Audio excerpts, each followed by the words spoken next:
Welcome to the Vet Show, episode number 18. Coach Robb, great to be back. Man, oh man, I owe all the listeners an apology. You and I got together to do last month's show, and we had some IT issues on our side. If we had recorded with the sound that we were getting, they would have all the listeners and subscribers would have fired me. It was pretty bad. We did figure it out. It was the panel that we were using, but nobody cares about the IT. The IT side. They're here for racing and some vet conversations. So it's good to see. And I can't believe we're on number 18. And then that brings us to our number game. Who's your number? When I mention 18, who comes to your mind first? And you can't use Jet, of course. I mean, you see my Jet jersey behind me. I mean, that one is so modern. I mean, it's hard not to think about Jet, but probably Milsaps. Oh, Milsaps when he was on Cowie, 18 on a Cowie looked really good. You know, Coach, I'm a little selfish to that, but 18 on a Cowie looked good. And when he was on that Suzuki that year, I think it was actually a couple years. That 1 year that I think he almost won the title, right? Yeah, he was incredible that year. So, and I like Davey. Davey's a good dude. Yeah, he's salt of the earth guy. I haven't heard much about his new facility. Is it still up and running? Is he still getting that going? I don't know. I hope so. That place looks pretty bitchin'. I mean, I wish like more facilities like that. If you guys haven't checked it out, go on Instagram, look up Davey Milsaps. I'm sure you'll find it. But it's an incredible facility that he's built. I just remember seeing pictures. I haven't had a chance to go out and visit it. But then I also haven't heard much, because he was working with Bo Mayer there for a while. And I don't know if they're still working together because I know there was some politics that, the upper brass wanted him in other places. And but I hope they're together. I thought that was a really good. I felt like Davey brought out a lot of Juju's. He tends to be a little bit quiet and an introvert, but I felt like Davey was able to bring out that kind of that fire in the belly. And we saw some great performances out of Juju. I just hope he's healing up. We hope to see him back soon. I know that he's out for first half of the year. Who's your 18, Coach? Let me. Is this somebody from 1950, or I mean, who do you have this? Who do you have this month? 1950. That's a good one. I feel that sometimes, right? I have to go with my partial 91 Jeff Emig on a white Yamaha. Oh yeah, he was running the Yamaha, and I love Emig. The guy that dethroned McGrath. I know that it might be a little bit annoying for Emig always being associated with McGrath, but selfishly for us as spectators, and I've shared it here on the show before. I still remember that outdoor national when Emig was riding for Shift, and he comes out in solid black gear from head to toe. Like if this doesn't show you how ready I am to do battle, I don't care that the gear is black and it's going to be hot. I'm ready to do battle. And you go back and you watch those YouTube videos, the 2-stroke sound. I would have loved to smell it. Just those two guys going bar to bar, McGrath looking like a modern day Jet, just line choice, aggression, the whole 9 yards. I always enjoy watching Emig and McGrath because I felt like their riding styles were so good. And I guess you could almost say like Ricky and James, both very good, both very different, both very fast. But then you put those two together and it's like Bradshaw and Matasevich. You just put those pairs together in the mix of RC and James. Of course, you throw Chad in there mixing it up. That was even better because you had 3 guys, all unique personalities. Think about Chad Reed up on the podium, nose to nose with James. Oh, yeah. Remember that? Oh yeah. Chad's not afraid of anybody. Oh. So I tell you, I have to go back to Emig. I've been to a lot of parties, Coach, a lot of after parties for championships and things like that. I've drank with a number of these individuals, which always usually ends up being a very poor choice, as you know. But Jeff Emig, I'll tell you right now, is one of the most fun guys to hang out with at an after party. And that guy can definitely, I can't even imagine, Coach, how it was back in the day when him and McGrath and Emig, in the party days back in the 90s, 2000s, moto, those guys were, I don't think I could hang, to be quite honest, because I have a hard time hanging now, but Jeff Emig is a great time to go out with for sure. I hope people will take this the way it's intended, but thank God there wasn't cell phones then with cameras. Oh yeah, I know. I mean, all you got to do is watch Fresno, right? And that puts you a little bit on the inside of it. Maybe it's a little bit made for TV, but I think probably more of that was not made for TV than was. I shouldn't say TV, but made for video. Think about Lachine, some of his antics in the time. You hear about him Chicken. staying out all night and then literally coming from the club straight to practice and racing. I mean, thank goodness there was no cell phones back then, because I think there'd be a lot of incriminating information. Be pretty wild. I would love for one of those guys to. I think they're making a documentary about kind of the back in the day. Of course, Coach, we're not going to get all the good stories that you and I probably have heard some of them, and they are absolutely wild. But it would be cool for one of those guys to write a book and just. Mm-hmm. Well, I mean, can you imagine? That would be just a great read. If they would be truly authentic and not be afraid of backlash. Michaela and I were just talking about this on our run yesterday. We do a 2-hour run on Sunday next to the lake, and I was just talking about how uh, we're talking about the Epstein files, and like if you look at Epstein himself, really never accomplished much, but he was smart enough to realize if it was able to get these people of all power, political, musical, acting, get these people of power and essentially incriminate them and then use it as blackmail. It's really what the whole Epstein thing's all about. How the hell was his net worth what it was? Blackmail. Yeah. For this reason is why I'm glad we didn't have cell phones back then. Because somebody who might be envious that Dan Colvin went on to be very, very successful businessman, family man, and they have a vendetta against you, and they've got this blackmail material, and they've got this video that, as we say, once it goes digital, it never goes away. I'm glad that those guys don't have to worry about that, because there's going to be a lot of people that were jealous, didn't make it as far, got injured, didn't get the opportunities, didn't know the right people or whatever. I'm just glad it's not there, because at least Emig and McGrath don't ever have to worry about it. And all the way back to Lachine, Bale, O'Mara, Wardy, RJ, those whole days, it was, think about Bob Hanna grabbing the trophy girl, throwing him on his shoulder, spinning her around, and his face is buried in her crotch. Can you imagine what, I mean, and Bob would give no sorries to anybody for doing it. I mean, there's a few photos that are floating around out there, but he doesn't apologize for it, right? You got the girls with the white Wrangler shirts with the big tatas hanging up, and he just grabbing them and milking them and giving no sorries to anybody.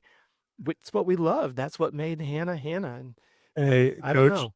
Listen, you better love your I should say your marketing department better love you, because that comment that you made would be, if that gets out just on its own on Instagram, man, that's going to be incredible. Well, if they could find the photo, because I can still see it to this day, where he just picked that girl up and threw him on his shoulders and spun her around. I was just like, damn. But at that time, I'm 12 and 13 years old, and that you're just like, no way. I get to do that if I'm that successful. Yeah. I know that today's day and age where everybody's offended by a fly. I don't care. I think the vet show, I think the listeners on this show, they'll appreciate the Hannah stories. They'll appreciate the Lachine stories. Oh yeah. They'll appreciate the McGrath and the Emig stories. It's Fresno, not Fresno Pride. What was it? The video, something Fresno. Yeah, I can't remember, but yeah. Man, I apologize, listeners, that you're going to crucify me for forgetting. As soon as we get done with the recording, I'll remember something Fresno. But yeah, with Emig's got the in the jacuzzi with all the girls in the car and the whole 9 yards. Yep. Gosh, I want to say Fresno Inferno or something. I'm close. I'll probably remember it. But Coach, I'm gonna move us along before you bring up the Epstein files and bait me again, because that's that is stuff that I get deep into. Well, you just think about the ability to blackmail people. That's like the modern day. And you think about the moto industry. We already know of some industry pundits that have a lot of dirty laundry that have threatened to write books if they get fired, that kind of stuff. I just hate that our top guys, I hate that anybody gets blackmailed. You and I have an agreement. What we do together stays together. Not that we do anything malicious. Our wives are aware of everything that we do, but I don't know, this whole idea, you're more successful than me, so I'm going to find a way to dismantle your success, is just, I just think that's a soft man that is willing to do something like that, in my opinion. It is lame. All right. Episode number 18 is brought to you by Complete Med Solutions. Coach, this one's going to be a really good one. We're embarking on a brand new year, 2026, and we're going to talk about 4 must-have products for 2026 today. And that way all of our vet riders are prepared to battle for a new year. Coach, I got to ask you one thing before we get started, though. That come January 1st, all of these these fitness companies and these diets and everything. Everybody's starting these new diets and stuff. Like we are against that, right? 100%. That's why we've talked about it before. I don't believe in goals. Yeah. There's not one listener here. If we were to take 4 categories, and you know my big 4, right? Personal, professional, financial, and athletic. If we had 100 guys and we got all in the same room and opened up an adult beverage, probably 99% of our goals would be exactly the same in each category. In the fitness, I want to be leaner. I want to be stronger. I want to have better sprint speed. I want to have better endurance. Probably 99% of us. I'd like to have more money in the bank. I'd like to have less debt. Probably going to be 99% of us, right? I want to find the perfect partner. And then, so yeah, you're exactly right. It isn't a lack of goals. It isn't a lack of motivation. It's a lack of discipline. And that is And one of our that's, bullet points. We'll talk more about that, but yeah, you're absolutely right. well, and just in line with what you're saying right there is that's why we don't believe in it. Yeah. It's not a lack of willpower, and it's not that you didn't work hard enough, and that's that little negative canary that we always like to shoot at the beginning of every show. It's just you got to back the bus up a little bit and ask ourselves at the beginning of the year, the frustrations that you had in 2023 probably were the same in 24. 24 was probably the same in 25, and it's probably not going to change too much in 26 going forward. So yeah, that's why we don't agree with them for sure. I want to actually, I know I'm going off, I'm going off the cue a little bit here. But I want to actually start with discipline because Okay. we talk about, we don't have, you don't believe in goals. Some people do believe in goals, whatever you believe in, that's fine. Right. But We understand it conceptually, but that's not the source of the frustration. it really boils down to discipline. And if you don't have the discipline, these other ones, coach, are not going to come, right? I mean, discipline's got to be number one, and the rest of these will follow them, right? These Yes. products. But if you don't have the discipline, you're pissing upstream, right? And so 100%. I want to talk. There's a lot of us, right? We struggle with discipline. For a vet rider, for a guy of my age or a woman of our age, time, right? Families, time is limited. We all have jobs, businesses, things like that.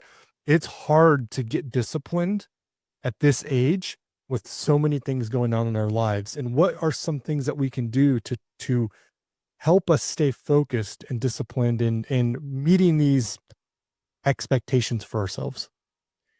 There's a lot to unpack on that one. And for everybody who's listening, just relax your shoulders. Are probably up by your ears right now. Put a smile on your face, and just, again, everyone gets a participation trophy, but I think particularly with social media, there's a lot of misinformation that floats around. There's a lot of mixed messages that get floating around. Let me give you an example. I've gotten a lot of heat online with somebody that people consider a very good racer in our history, where I'm on public record of saying that I don't believe that champions are born. I believe they're built. And he likes to argue with me behind closed doors. He likes to throw jabs at me on public social media, that kind of stuff. Now think about this. You can tell me that you want to be wealthy. Well, you can't will that into existence. You tell me you want to be faster, you want to be leaner. You can't will that into existence. So when someone tells me that they can plan their future, I disagree. The actions that you the actions that you put into place today, those are what dictate your future. And when we talk about the idea of discipline, and I'm going to cuss here for a moment, so anybody who I offend, I apologize up front. I always say, fuck motivation, get disciplined. You show up when you don't want to. Now, there's some ways that you can adjust this. If you don't want to go to the gym, go to the gym anyways. And if it was going to be, let's say it's a day that you are intending on lifting extremely heavy, simply don't lift heavy, but lift the weight, just decrease the amount of load. That way you show your body, we showed up, we got it done. It's okay to adjust how you do it, just show up. Once you do that, and you get into all kinds of ideologies of what's the duration of time before it converts from an idea into a habit, choose a number. I don't really care. That's not what we're talking about. Just show up. So when you block it out, I'm going to get 9 hours of sleep. I know for some of our listeners, let's say you're trying to get 7 hours of sleep. We'll start where you're at. You already know what time you have to get up tomorrow. So the discipline starts getting in bed early enough to get the necessary hours. Well, you got step number 1 done. See what I'm saying? Your actions of today set the future. So when somebody says to me, oh, well, he's a naturally born athlete, and we're not going to call out any names here, but I'm sure the listeners could give us 5 specific people that as an amateur, they were the next big thing who never made it because of drugs, girls, trucks, distractions, injuries, whatever. So please don't tell me that your actions of today, it's a double negative that equals a positive. Please don't tell me that your actions today don't influence your future. It's the exact opposite. Don't tell me you want to be successful. Show me that what you're doing to become successful. This is why, again, I'm not going to call out any public names, but people that you see are very, very successful in the business world in high school were absolute geeks. Like, you're like, this dude can't get out of a wet paper bag, right?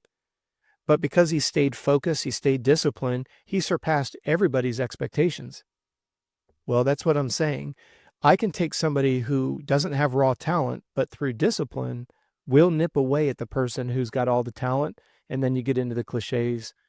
Hard work will outlast somebody who's naturally talented. We've seen that year over year, sport over sport. Inevitably, the person that's a real stud or studette in high school ends up getting beat by somebody who had less potential. Yeah. And that goes Discipline is where it's at. That goes for everything, right? I mean, even like look at Exactly. basketball, just because you're not 7 feet tall. Remember Spud Webb? Where he Oh played my for gosh, yeah. He was Yeah, tiny guy. dunk master. Yeah. I mean, dude, he's a perfect example, right? Yep. So And if you're okay, I'd like to add one thing to this. Every time you say no to something, you're saying yes to something else. So if I get up in the morning and I normally have a Pop-Tart and I say no to a Pop-Tart and I cook 2 eggs, that action, that decision is what sets my future, because eventually you'll get over the idea that you can live without a Pop-Tart, and the egg takes 7 minutes to cook. I've timed it. And then when you eat that, 2 eggs are 150 calories. You get a high quality amino acid. You got a lot of protein, amino acids and protein synonymous. You only 150 calories if you're worried about eating too many calories. But it's okay. Now I'm not worried about a Pop-Tart. I'm eating an egg. All right. Well, now instead of having an energy drink, like, what you can get at a convenience store, you just simply replace that with 8 ounces of water. Those are 2 actions that will create an outcome. You start applying that to everything. And this is where I can sometimes come across as very harsh. And I hope that's never inevitably, because I've gotten some DMs that people say I'm pretty hard-nosed. I'm very absolute. I've been told I live in a glass house. It's the exact opposite, right? I'm on the phone for 75, 80 hours a week, literally talking to people for 75, 80 hours a week. I hear what people are going through. What usually, and I'll use the one that we've talked about on the show here for the sake of the listeners who have followed us for a long period of time. The majority of people run through the drive-through simply because in the morning they went to pack their cooler. There was nothing in the refrigerator to put in their cooler. Therefore, they're hungry. They're driving by. They're hungry. They run through a drive-through. Well, the problem isn't a lack of effort. They're hungry. It's not, again, not everybody gets a participation award. It's not your fault that there was nothing to put in your cooler. The problem is you didn't take the time over the weekend to go to the grocery store. You didn't take the time to pre-pack, as they say, prepping for the week. You didn't go to the grill. You didn't grill up a bunch of stuff. You didn't cut up a bunch of vegetables. You didn't put it in Tupperware. So on Monday morning, when you open the refrigerator, that's not the problem. You can keep backing it up. You hit the drive-through because your cooler's empty. Your cooler's empty because there's nothing in the fridge. There was nothing in the fridge because you didn't cook it. You didn't cook it because there was nothing to cook. You didn't go to the grocery store. See the difference between the side of the problem and the outcome? Sure, there's some people that just frankly don't care. But if you don't care, you're probably not listening to this show.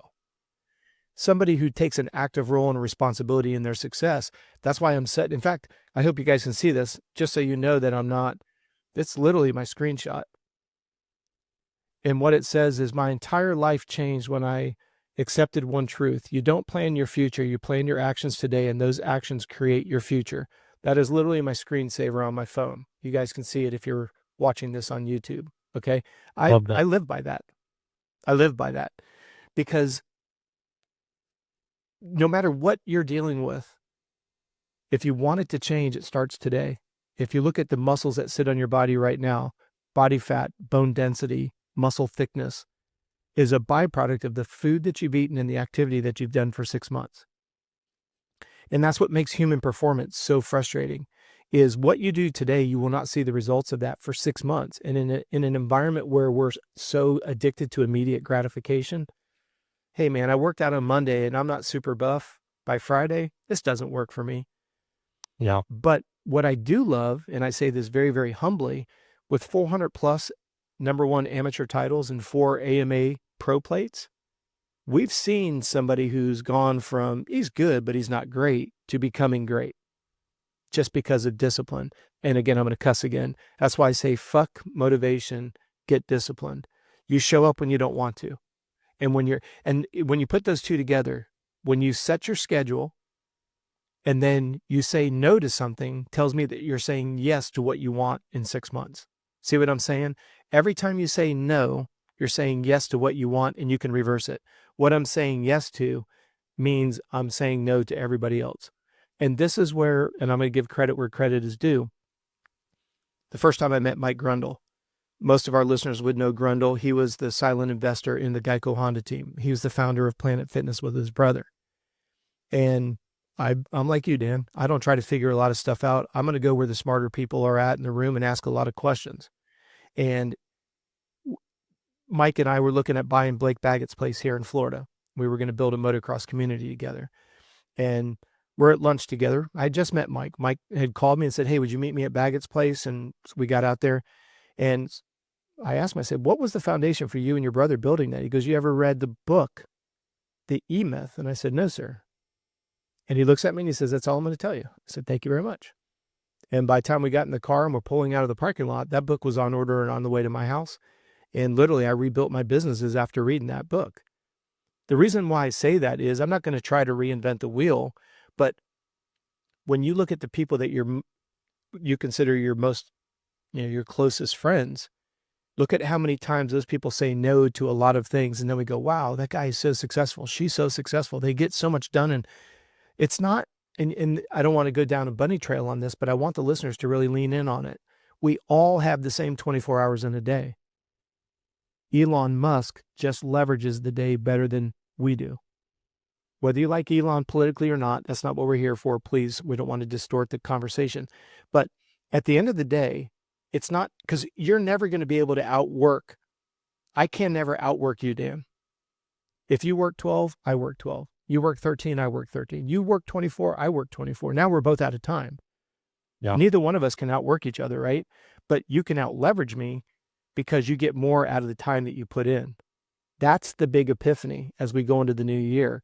Don't worry that fact that you have the same frustrations at the beginning of 26 that you did at the beginning of 25.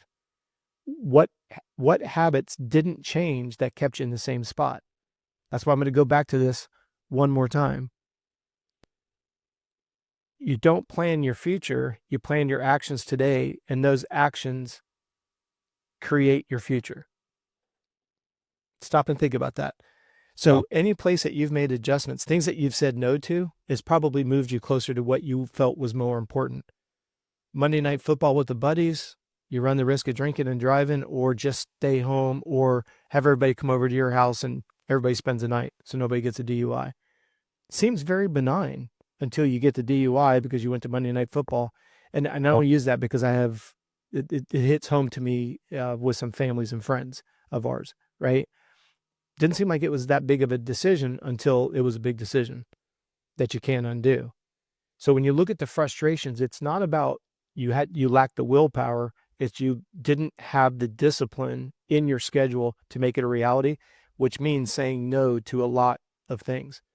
Dan, you and I've confided in you off the air. If you ever run into me in person, always ask me, where's my spiral notebook? It won't be more than 4 feet away from me.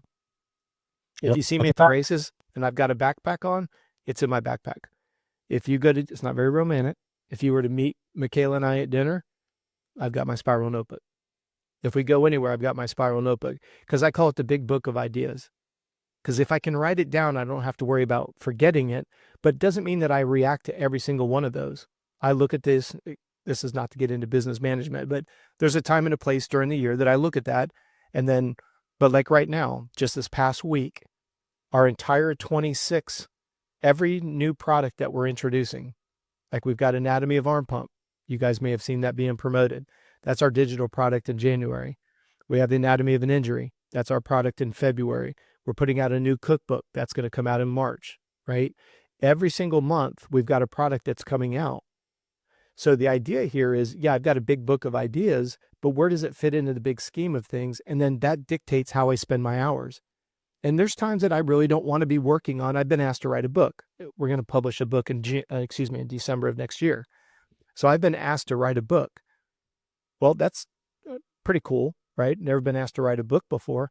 Well, if you, Dan, are so busy trying to do the fulfillment of DCMX, then all of a sudden you're like, well, it's great somebody wants me to write a book, but I don't have any hours in my day.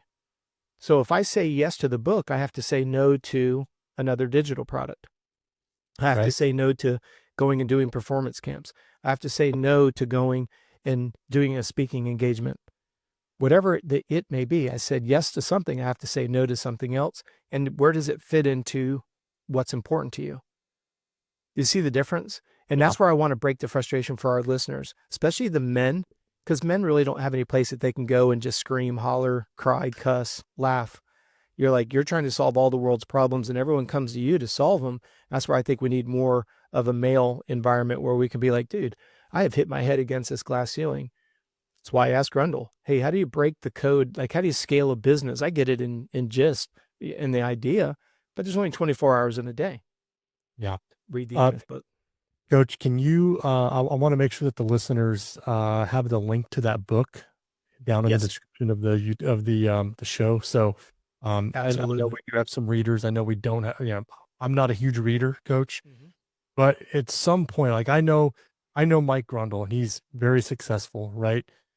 At some point, being a man, right? We're so like egotistical and I don't need to read. I'll figure it out. At some point, like we need to stop and say, you know what? We need to take advantage of the people that have the experience and the ones that are successful. And if that means reading a book, then I'll read the book, right?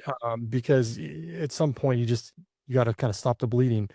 The other thing that I want to touch on, the one big thing for me that resonated, and I think it's going to resonate with most people, is the instant gratification. That is the world that we live in, is an instant gratification. And, we jump on our cell phones and look up YouTube videos and go to Instagram for like that instant gratification.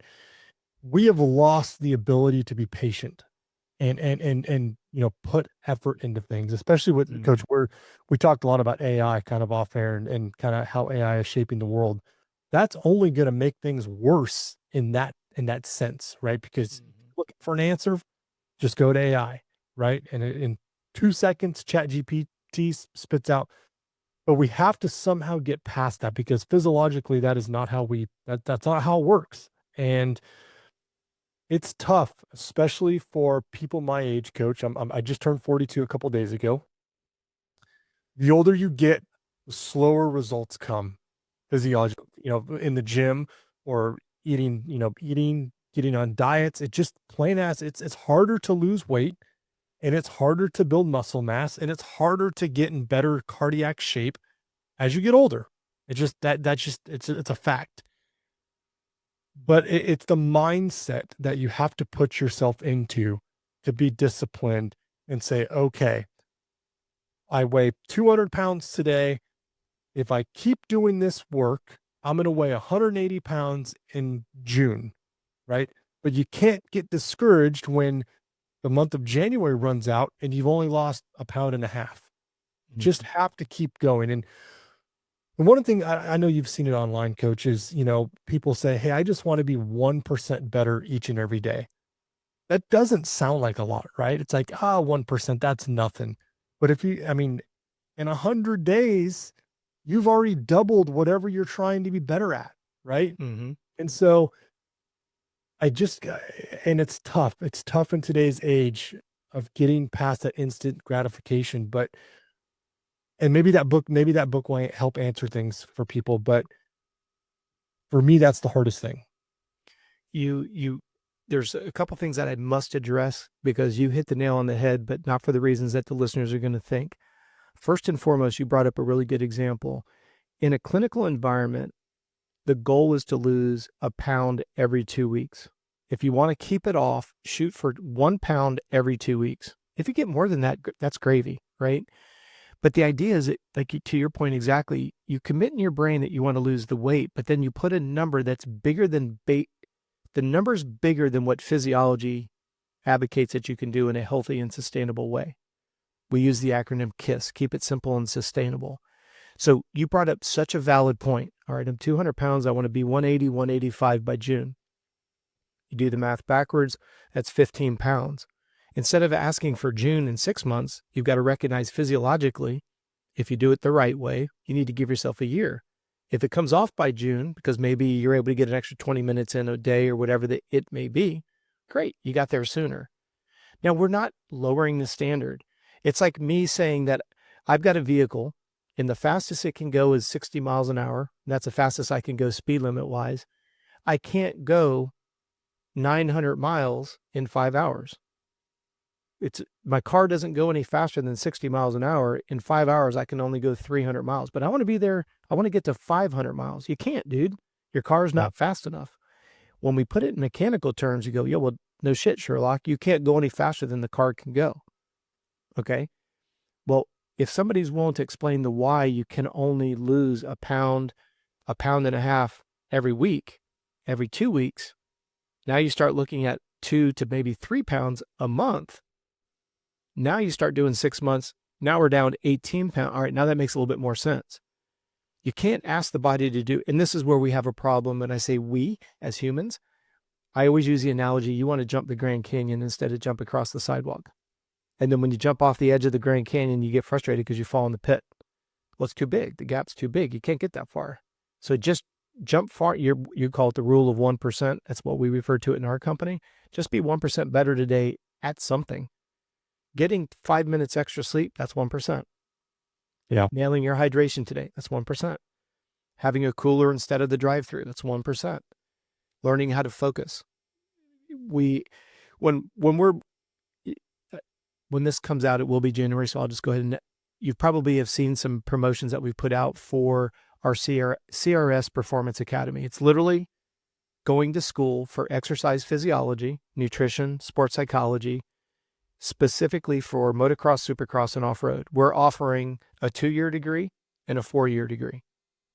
So if you want to get all the principles of nutrition, physiology, and sports psychology specific to the two-wheeled world of racing, riding, we've got an education program for you. That's awesome, right? The reason why I bring it up in this context is whenever we're looking at the idea of why can't somebody get leaner, usually it's because they're trying to do too much too soon. If you're going to the track, and for those of you who ride off-road, stick with me here. You go and you're riding a motocross track and it's a 2-minute lap time and your riding buddy's running 142s, right? You can't just latch onto the rear end of him and think that you can go 12 seconds faster. Yeah, but you want to, but you can't. You're going to get hurt. Same thing applies. You want to lose 15 pounds in 15 days. It's just not, it's not healthy. It's non-sustainable. It's dangerous, believe it or not. And we come back to frustration. You tried to lose a pound a week. You didn't, and Dan, you articulated it perfectly. You didn't lose the pound in the 1 week, so you get discouraged. Well, why didn't you lose that 1 pound in a week? A lot of people don't realize you just started exercising this week. Exercise breaks down muscle tissue. It increases the inflammation in the body. Your scale is actually going to go up. But wait a second, Rob. I'm not really lifting that hard, but I've dialed in my nutrition. Well, 99% of the people listening to this is probably chronically dehydrated. Well, now you nail your hydration. Your scale went up 2, maybe even 5 pounds. Well, that didn't work. I got heavier on the, no, you got hydrated. You didn't, on the scale, you got heavier, but you got healthier because now you're hydrated. This is not a play on words. Why is this? Let's talk about the weight loss industry. What does the weight loss industry guarantee? Oh, you'll lose 5 pounds in a week, 10 pounds in a week. What they should say in the header is, we're going to dehydrate you. Yeah. But that's how we guarantee the scale will be 5 pounds lighter. So when you look at the idea of why is my body weight going up, inflammation and swelling from exercise, nobody tells you that. Hey, I dialed in my hydration. You're going to go up on the scale. Why? Because you were chronically dehydrated before you started. Good job. You're healthier. Hey, when I eat carbohydrates, i.e. fruits and vegetables, when you eat a carbohydrate, your body retains 2.5 up to 2.8 grams of water. So if I eat an apple and my body converts that to stored sugar, I actually retain water. So when you eat fruits and vegetables, you're now prehydrated. So you guys jump on the motorcycle. You don't have to worry about carbo loading. You just graze on carbs all day long. You're properly hydrated. But when you start eating fruits and vegetables and you see the scale go up, that seems counterintuitive. If you do the math on this, it's not an accurate number, but social media will tell you a pound of fat is 3,500 calories. So let's just use an even number that your scale went up 2 pounds overnight. Yesterday, did you seriously eat in excess of 7,000 calories on top of what you normally eat? Well, of course, the answer is no. Well, then you know that's not legitimate body fat. See, that's where I always want that's why I want people to always understand the why behind. Why has the scale gone up when I started to exercise? Shouldn't I have lost weight this week? Not if you're full of inflammation. I've started eating healthy, or I'm eating fruits and vegetables. Shouldn't I have lost weight this week? Well, no, not if you were dehydrated. I could go through all of these frustrations, like, why can't I sleep well at night? Well, if you didn't satisfy hunger, you're not going to sleep through the night. We've talked a lot about that on the show here. Yeah. And so when somebody looks at their calorie burn rate on Garmin and then they look at their calorie intake and there's a mismatch, this explains why you're not sleeping well. It's kind of like not having your cooler in the truck and you run to a drive-through. That's not the source of the problem. Yeah. The source of the problem is you never went to the grocery store on Sunday. If you can't sleep at night, it's not that this is where you get into a parent-teacher conference. You're laying in bed starving because you're trying to tell yourself if you restrict calories, you'll lose weight, but you only release hormones that melt body fat, HGH and testosterone. You only release that when you sleep. Specifically testosterone. Testosterone is 100% released when you're asleep. HGH, about 75% of your daily dropping of HGH hormone is when you sleep. So for those of you that think you're being super tough by running on few hours of sleep, this is why you have low testosterone numbers. One of the reasons, I should say. Yeah. You see, it's explaining the why behind it. Yeah. And it goes back to your word of frustration. And it's not a lack of desire. It's not a lack of motivation. It's a lack of discipline. Not to use that word repetitively, but that's why you don't tell me what you're going to wish into fruition in the future. Show me what you're doing today. With all of our new coaches, I ask for two things, and I say it in gist. I'm not asking to actually look at it. Show me your checkbook. Show me your calendar. That tells me everything I need to know about what's important to you in life. Please write that down, commit it to memory, put it on Post-it notes. If you want to show me where your priorities are, look at your checkbook and look at your calendar, because that tells me everything. That's all I need to know. That's what I wanted you to explain, right? Is because when people, they find this discipline, right? And they start applying their discipline, and then all of a sudden they're not getting the results that they are expecting. The discipline gets easy to lose. And yes. That's why I'm glad you were able to explain kind of, especially as you start, right? As you start working out or start getting on a program, you may not see, in fact, you may go backwards, and you likely will go backwards if you're doing it correctly, but don't lose the discipline, because that's all part of the plan. This is why I so appreciate being able to do this show with you and be able to talk to the listeners, because if you can understand the why of what's really happening, not based on what some social media guru or what somebody trying to peddle a can or again, transparency. If you're new to the show, welcome and thank you for being here. I own my own supplement company, but I don't want people taking supplements until we deem them necessary, right? Always start with real food. Now, if you can't get enough of B6 or B12, iron, zinc, and you're burning it because you're working out or you got a very stressful job, sure, supplementation could be very helpful. But I'm not here to peddle supplements. Think about what a supplement is by definition: a complement to real food, quality and quantity wise. So it's the idea that, unfortunately, there's so many people out there that are just trying to get a buck out of your back pocket. And it's like, dude, you can't sleep well because you're freaking starving. You already invested in a Garmin. Let's look at your calorie burn rate. MyFitnessPal is free. Put the two together and you can look at calories burnt versus calories consumed. If it's more than 200-300, you're not going to sleep worth a hill of beans tonight because you're freaking hungry. Always apply it to your 18-month-old or your 8-month-old baby who has no vocabulary. Just give them a little bit of that bottle instead of the full bottle and wonder why they don't sleep tonight. You already know the answer. You didn't satisfy hunger. Well, walk Yeah. 42. Does it matter? It's the same damn thing. That was me last night, Yeah. coach. That is even at 42 years old. I didn't have dinner last night because I was super busy. I went to bed hungry. I told my wife, I said, I'm hungry. And she's like, are you going to get up and eat? And I'm like, no, it's cold here in California, coach, right now. It's like freezing. And I did not want to peel myself out of bed. I was warm. So I'm like, nope, I'm going to go to, I think I went to bed at like 3 a.m. this morning and I just couldn't sleep because I was hungry. Oh, that's So brutal. I can Well, contest that is real. before we move on, I want you to take that exact situation. Long ass day at work, 18, 20-hour day. Then you lay down to go to sleep and then you can't go to sleep, but you know what time you've got to get up tomorrow. And you do because you're a man, you're a hunter-gatherer provider. And then you went to bed exhausted. You woke up even more exhausted. Where are you going to be by Friday if you keep this pace up? And now we're saying hello to the new year based off of a year of doing that for 52 weeks, wondering why the results didn't change. And we fall into these traps. If you didn't, there's a couple things that you just said. You said yes to a very busy day at work, and you can justify it all day long. Money, growing the business, starting your own business, trying to build the side hustle into a primary, whatever the listeners are doing, right? You can always justify it. But when you said yes to a 20-hour day, you said no to 9 hours of sleep. And it works until it doesn't. Yep. And I don't say that as an idle threat. Pardon me? It catches up to you quick.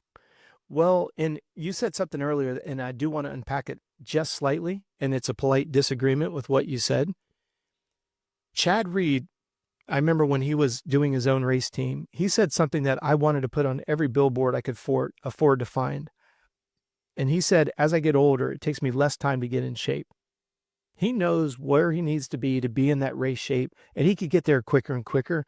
And I think this is going to be a little bit of discouraging news for anybody who's listening that didn't grow up being an athlete, because you said it well.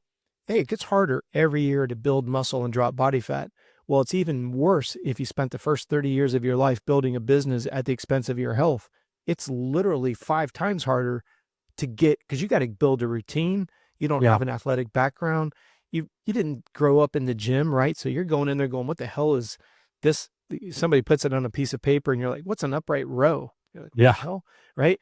But it is every year that goes by that you weren't an athlete, it makes it harder to get started. Somebody who grew up being an athlete, it takes them progressively less time to get there. Now that's very discouraging for somebody who's hearing that for the first time. Like, well, I'm screwed now because I'm 55 years old. I have no athletic background. I've built a business. I have discretionary funds. I've got the ultimate vet bike. I'm so fat, I can't even ride it. And I'm only sharing that because I've heard those conversations come out of people's mouths, right? Because I want to bring it back full circle. This is not you not wanting it hard enough, bad enough. It's not you willing to work hard enough for it.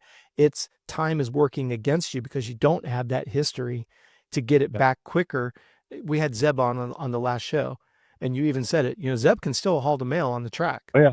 And as he said, he can do it for about 2 laps, and then he gets tired. Well, if Zeb all of a sudden sold his 3 tracks and was able to focus on nothing but cross-training and riding, he'd be pretty damn hard to beat. Yeah. You would. It's only because, I mean, you think about like a Jake Weimer. You think about some of these legends. They spent more time on a test track than all of us have had enjoying being on a motorcycle, period. Yeah. That's just testing motorcycles. I know. Right? So you don't think it's going to take less time for them to get up to speed? Of course, that's their background. But the reason why I bring it up is I've heard people say, well, Weimer went and he won Loretta's. Why can't I? I'm like, he's at so many more hours. And if I were to take an ex-professional who has no business background, and I put them in your CEO position, they probably wouldn't be able to read the financials and know what to do with the business. Please don't apply you building a business and then try to apply it to an ex-professional motocross racer. Just like I wouldn't take an ex-professional motocross racer and drop him into Planet Fitness and expect him to be able to run the business when Mike Grundle still owned it. You know, doesn't translate. All right, Coach. Let's get on. We have 3 more bullet points I want to hit, but I want to kind of go a little bit out of order because I truly believe if you don't have the discipline, that it's the rest of it's never going to point. It's a moot point. It's a moot point. The first one was the race schedule. Now, whether that's your You're racing Supercross, you're racing AAA, double A, single A, you're racing the over the hill gang at your local vet series. Um, you have to get the race schedule because that builds focus and motivation, right, coach? We got the discipline down, but it's the motivation, right? And This that is is, where the motivation is I don't mean to interrupt you, but the motivation is the key. Because if you choose a track that's nasty, nasty rough, and your Monday through Friday doesn't allow you to train for those types of demands, you're going to set yourself up for frustration. yep, You chose a race. Pardon me, I live in Florida. If I decided to sign up for a half Ironman in Lake Tahoe that has 12,000 feet of climbing, probably going to get my ass kicked 3-way sideways. I I live in Florida. Yes, I have stationary trainers. I have a Zwift and a Wahoo and the whole 9 yards, right? There's you guys that are in the mountains, you know the difference between sitting on your bicycle, climbing a 10-mile, 4% grade for 10 miles. That's completely different. yeah, And it's the same thing. And that's why I wanted to make sure that people, when you set and for those of you that like to recreationally ride, if last year you get tired at 30 minutes, just push it to 40 minutes. We're not saying that you have to go and win World Vets. We're not saying that you have to win Mammoth, right? What we're talking about is aligning your race desires and your ride desires to the availability of time you have, not the other way around. Because you'll go ahead and send in that registration. Oh, it motivates you because that calendar is coming quick, but you have no time during the week, not because of a lack of desire, just a lack of time. yeah. You know, like for myself, I'm an hour away from any good motocross track here in Central Florida. I can run up to Orman and Pax. I can go over to Orlando MX. I can go out to out by the villages. I can head out there, right? Spider 2 is what it's called now. My point being is if I don't have 5 hours in my day to drive an hour out and an hour back and spend 3 hours at the track riding, I'm probably not going to be able to get ready for the race. It's not a lack of desire. I don't have 5 hours in my day during the week. I can do it one day on the weekend. Well, if I know I'm only riding 1 day or 2 days on the weekend, I'm going to readjust my expectations. This goes back to the frustration. Well, my name's Dan Colvin, and I've been state champion in California before. All right, great. But unfortunately, you're building several successful businesses that doesn't allow you to ride during the week 3 times like you used to do when you didn't have your side hustle. You said a yes to growing your business. You have to say no to, I probably won't win Mammoth this year. Okay. Yeah. Doesn't mean you're a loser. You said yes to growing your business, which means you're saying no to winning Mammoth. I want to make sure that's one of the takeaways from today's conversation is that people get when you say yes to something, you've made an executive decision to say no to something, good or bad. And that's what drives our lives. That's what drives success. One of the things too I want to kind of touch on as far as the race schedules as well. Yeah. As we get older, right? We tend to ride the tracks that we're comfortable with. At least I do. A lot of my vet buddies do, because that's where we have, we have fun riding the tracks that we're comfortable at. Well, if you're racing, right, you're going to be on different tracks, different terrain. So for me, I'm not very good at sand. I just never have been great. I actually really ride sand pretty well, but I crashed it a lot. So maybe I'm not as good as I think I am. But if I know that I'm not good in sand, I need to prepare to make the drive to Fernley, the sandbox, one of Zeb's tracks, which is 3 hours from my house, to go get better at sand for that race, right? Because if I show up just to go, the one race of the round or whatever, and it's at sand, I've never ridden there in months, I'm gonna suck. So, having this schedule, being able to plan to get out to some of those tracks and get some time on them before, that definitely helps. Reverse engineer what you just said. You gave up 3 hours to drive there. Let's say you don't practice, but there's a race at Fernley, right? You go there and you wreck in every moto. So you're frustrated that your race results are bad, and you're frustrated because you wrecked in every moto, and you're frustrated because you're not good in sand because you don't practice in the sand, and the track's 3 hours away, but you told me that it was a AAA priority race at the beginning of the year. And then you're telling me that you're frustrated, and I'm asking you why. Like, seriously, all joking aside, why are you frustrated? You're frustrated on the lack of results. Well, you didn't practice because it's 3 hours each way. You see where we as men, we have a tendency to kick our feet out from underneath us on both sides. I liked what you said. Go ride the track that you're comfortable with, that you're good at.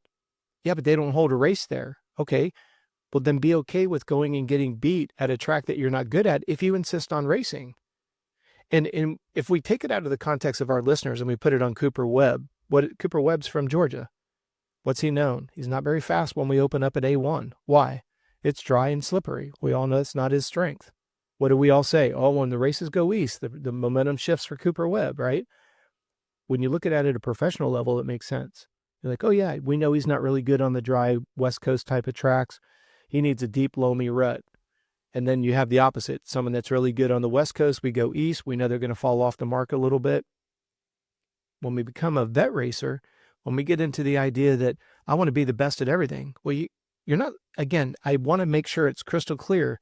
We're not saying lower your standards. Align what you want with what you can train for. Don't tell me that you don't want to run through the drive-through, but you don't have it on your schedule to go to the grocery store. It's just that simple. You're beating yourself up because you ran into the you're beating yourself up because you ran through the drive-through. Why? You're freaking hungry and there's nothing in your cooler on your front seat. Let's change tomorrow on your way home tonight. How about head by the grocery store, grab something that you could get home. And this is where we get into on the business side of things, like buy back your time. You'd be surprised. You can sometimes pay somebody to get food delivered, order some, I'm going to use Chipotle as a generic example, right? When you order the Chipotle, get 2 bowls. When you get it delivered to the house, it gives you dinner tonight and you have lunch for tomorrow. So you won't run through another drive-through that maybe is not as healthy, and you don't have to waste any time going and getting it. If you're telling me that you're too busy when you get home to purchase, prep, and pack food, well, you got to show me where you bought back your time. It's business, but it's a lot of frustrated listeners. Kind of off the cuff here, Coach, but you sparked my interest when you said Chipotle. I'm hungry right now, but Chipotle is if you're going to stop somewhere, that would be a place to stop, right? Relatively, you can't go wrong. Chipotle, Kubota, all of those guys, because I'm not going to get into an argument of whether it's white rice or brown rice. Yes, the brown rice is better for you, but to me, it's like eating cardboard. If you catch me at Kubota, it's going to be white rice. In fact, it's double white rice and double black beans. And then I always do double meat, and then I do all the vegetables I can get on there, right? Yeah. Guac, the cilantro, the whole 9 yards. Now, again, I don't live in a glass house. That's pick your poison. To me, that's the best. It's going to be better than anything else that's out there, or somewhat similar. Like being in Florida, we don't have something like In-N-Out burgers. You guys live by In-N-Out burgers. I feel bad for you, Coach. Yeah, but I would recommend it, because then just throw the buns off and you got rid of. Yeah, I mean, you get the lettuce and the tomato and the condiments, and you've got the meat. And again, somebody will argue, well, I don't know, what is their meat made out of? Are they known to have good quality meat? I think so. Yeah. Listen, we've been doing this show for long enough. The listeners know that I do not live in a glass house, and I will admit that I do have In-N-Out burger a couple times a month. Well, like when I went out to do the Gypsy Tales podcast, he and his bride took me to In-N-Out because it's a California favorite, and he's like, is this bad? And I'm like, again, it's like pizza. People will throw pizza under the bus. So I'm like, all right. So if you have somebody if the restaurant's an Italian homemade restaurant and they handmade their bread and it's made with real ingredients, right? Literally, they're making the dough with real ingredients. The bread is good. When you're using, most of the high quality Italian restaurants are using fresh vegetables. They're using good cheese. That's why your pizza's $25, $30, not $4.99. You get what you pay for, right? But so far, tell me what's wrong with a pizza. Homemade dough, vegetables, hard cheese.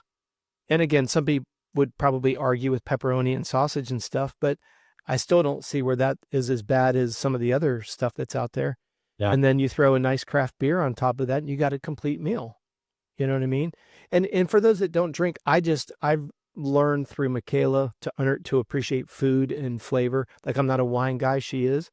But I like craft beer, and craft beer complements the meal. But am I going to sit here and tell you that craft beer is healthy for you? No. But then I'm going to say, is it really that bad for you? Unless you have like an addiction issue, which my family, I'm adopted into a family of 8, and addiction is something that's plagued our family. So I don't take it lightly, and I hope that the listeners don't think that I am. But I don't know. I just feel like a lot of things get villainized. You look at the idea that red meat got villainized, and they advocated, you eat a high pasta, a lot of grains and stuff. And then we realized it's a lot of politically driven by the government. And it's sad because now our health is upside down because of that. And it's documentation has proven over and over again. If you eat a balanced diet, like if somebody who's listening has heard that red meat's very acidic by nature. Well, when you get into the alkalinity and the pH of food, if you eat fruits and vegetables, it offsets the alkalinity of the animal products. So that's where I would never say go all paleo. I wouldn't say go all vegan. I would say stay right in the middle based on, foods that don't negatively, affect you. Coach, we got two more bullets. I want to get to these ones relatively quickly here. Okay. We need $50 and 30 minutes 6 times a week. Yeah, absolutely. When you look at the idea of $50, that can get you a regular gym membership somewhere. You know what I mean? Go back to Planet Fitness and our buddy Mike Grundle. You can get in there for $25-30 a month. I know some people think it's not the best gym in the world. Choose your battle. I find that the gyms are always clean, well organized. If you've got another mom and pop that's down the street or, a big box, I don't care. $50 is going to buy you a membership. Let me add one thing real quick. I'm part of a gym now where it's a lot of gym rats. They go there that they're all regulars. They're just, a lot of these guys are lifting for competition and stuff. And I have found especially when I first started going there, and I still don't get like the warm and fuzzy feeling going in there. Mm-hmm. For me personally, this is going to be different for everybody, but I never got help. Like if I needed to, learn how to use a machine or help, or nobody was ever willing. Everybody just kind of like arrogant in a way, right? I have found that Planet Fitness and like 24-hour fitness, for me, the people are just a little bit more friendly to me. I don't know if you've experienced that same thing, but I just wanted to kind of throw that out there. There's nothing wrong with these Planet Fitness. I've been to a few of them. They're always clean to me. This is not a sponsorship of Planet Fitness or anything like that, but I don't know. Some of these other places where they're just more friendly. I don't know. Yeah, you bring up something. Let's clear the air. Mike Grundle and his brother sold Planet Fitness, I don't know, a decade ago or whatever. And Mike Grundle would never let a dude in a woman's locker room. So we want to make sure that we disassociate Grundle from Planet Fitness. Forgot about that. Yeah, that's okay. That's okay. I mean, whenever Michaela and I travel, those tend to be the most readily available to where, relevant to where we're staying in an Airbnb. So that's why we do Planet Fitness. I certainly don't support, a dude in the women's restroom is just absurd to me. So yeah, like I say, this is not a plug with Planet Fitness. Michael's not even associated with it anymore, even though I consider him a dear friend. But yeah, the crazy part about it is it goes, we were talking about a little bit earlier with some of these bigger institutions, banks and financial institutions and stuff, where customer service just doesn't exist. You've got a problem on Instagram or Amazon or Google, you can't get a damn person on the line to save your life.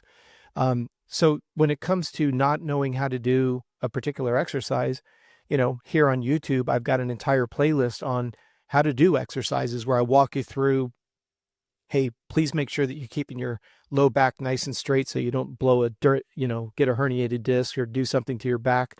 Here's something that you can do to get the most out of that workout. Like when you go to initiate movement, the greatest amount of load is the first couple inches. So like on your bicep curl, you don't want to bounce it off your legs to initiate movement. You get more out of it. Please, visit our playlist here on YouTube. You guys are already here. Go to the playlist. Same thing with soft tissue. If you don't know how to foam roll your gastrocs or your rhomboids or whatever, there's a video that'll show you how to do it. And Lord knows you don't want to see me on a video. So as many times as I could get somebody else on the video and I talk and walk you through it.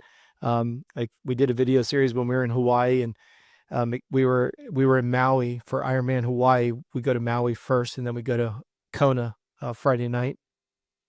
And I shot a video series at our Airbnb, and I was showing how to do foot massage and rollers.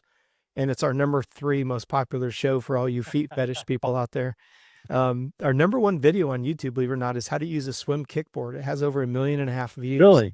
Yeah, it's such a niche oriented area. Yeah. How to use Epsom salts, number 2, and how to do foot massage with my hand grabbing Michaela's little itty bitty foot. So all the foot fetish people, they really enjoy that video. So, and those are true numbers, by the way. We get a report every day on YouTube as to what people are watching. And so, but you bring up a really good point, Dan. Part of our service here on YouTube is maybe service isn't the right word, but our desire is to solve problems and answer questions. So if you don't know how to do something, go to YouTube, what's an upright row, what's a walking lunge, what's a reverse lunge, whatever. So Listen, I'm just going to be absolutely. honest. The reason I don't like going to that gym is because I'm, you know this of me. I am a terrible bench press. Like I can't bench press any weight. I have super long arms, so my leverage is kind of effed up, and Yep. I can never bend.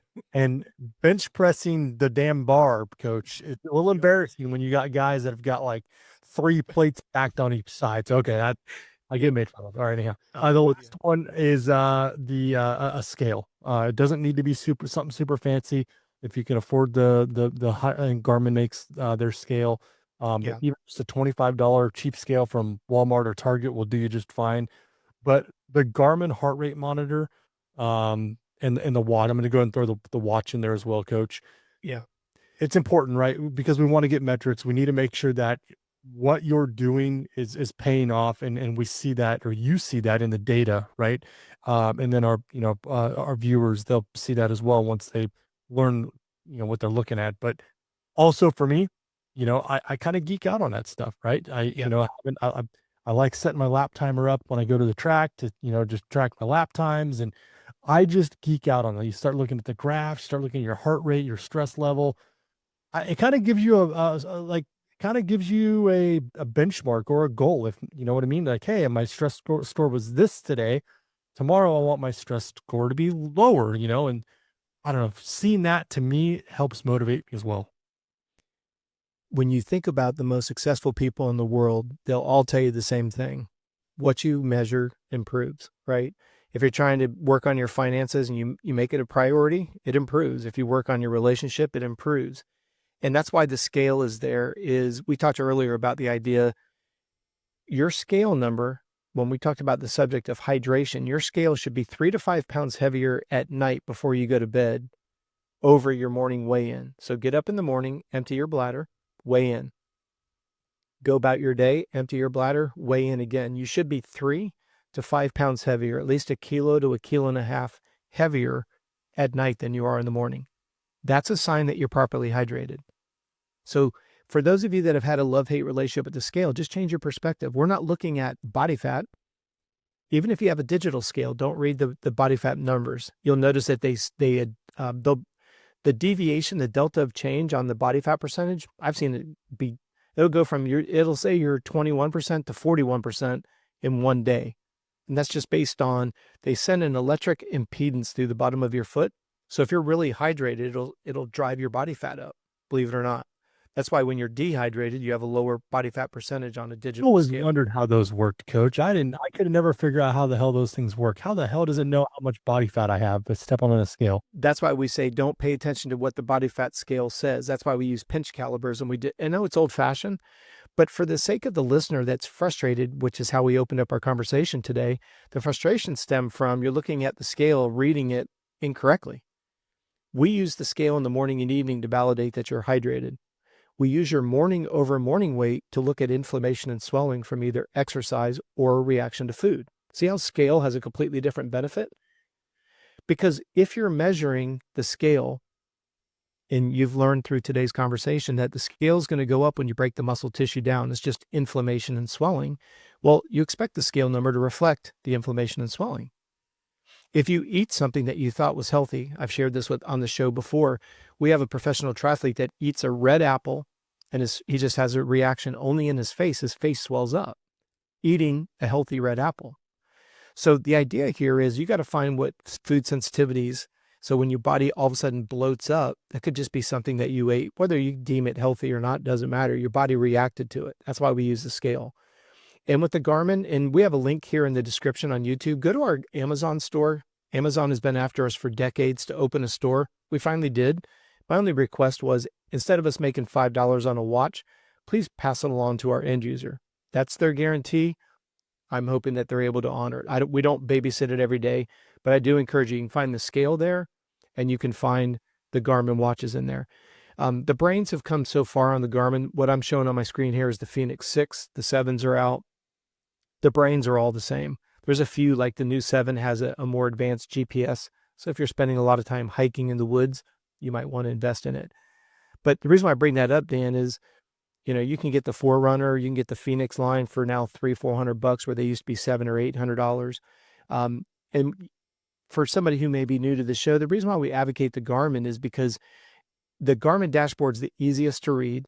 It does the best in regards to giving sleep data. So think about it. You get to evaluate, hey, what was my average and max heart rate? What was my calorie burn rate for the workout? Then when you lay down at night, you can look at how well did you recover from it.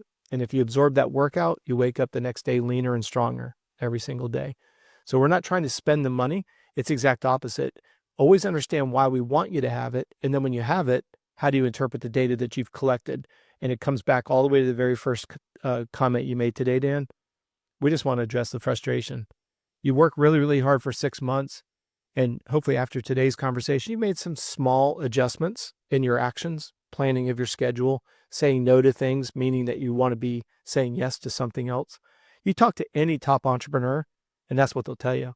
Yeah. It's because I don't consider myself a top entrepreneur, but when I get asked the question, Rob, how do you, last year we started 4 new businesses. Okay. How do you have the time for that? Well, what I always say is it's not what I did. It was what I said no to. Because I say no to a lot more than what I say yes to. So if you're looking at somebody, an Elon Musk or a Bezos that started Amazon, right? If you look at their success, there's a lot of things they could have done, but they said no to it. And I always like to use Bezos as an example, because when he started the idea that he just wanted to ship books out of his garage, people thought he was nuts.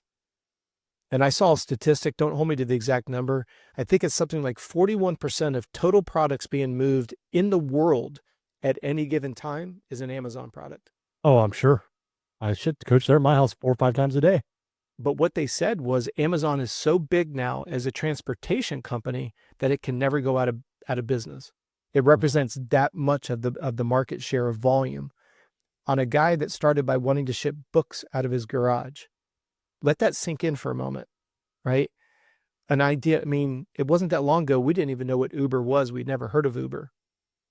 And now Uber's all around the world. You look at Bezos and Amazon, right? We can go through all these different examples. How many things did Bezos say no to that allowed him to say yes to be where he's at today? Got to prioritize.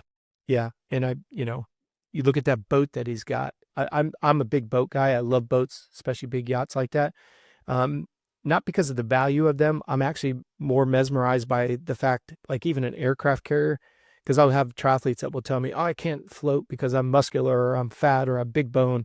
I'm like, if an aircraft carrier made out of steel that can fly and land airplanes on it, can float in the ocean, you damn sure can learn how to float as a human being. So But I'm gonna have you teach me, coach, when you're out here. I love to. No, in fact, I'll let the cat out of the bag. That's one of our digital products that's coming out in Q3 is swimming for moto, believe it or not. Teach people how to swim relevant to moto. We have mobility for moto as well coming out. People unfortunately are stretching when they shouldn't. And we're going to talk about why they shouldn't stretch, why nobody should stretch. And I'm not saying that to pique people's interest. It just breaks my heart when someone gets hurt stretching and they don't know why, and they keep getting hurt and they don't know why. So they keep stretching and they keep getting hurt and they don't know why. I'm not saying that rhetorically. It's sad to be what's being promoted. It happens every day. I mean, it's sad. So we're gonna answer the question. Perfect. Episode 18 has been awesome. The listeners can stop sending us hate mail now for missing Laugh. We apologize. We have a plan in place for next year for 2026, so we don't miss you guys for a month. So Exactly. You can hold us to that. Coach, thank you so much for the time today. I miss you, brother. Thanks to all the listeners. If you guys are on YouTube, make sure you guys like and subscribe. Share with your friends. Share with grandma. Grandmas love these, Coach. I've learned. Absolutely. So share it with everybody. We appreciate you. Make sure you guys check out all the links down in the link or the description below for all the stuff that we talked about today. Coach, last words. I just appreciate each and every one of you. And Dan, thank you for your time. I know you're busy, and we'll see you guys next month. Peace.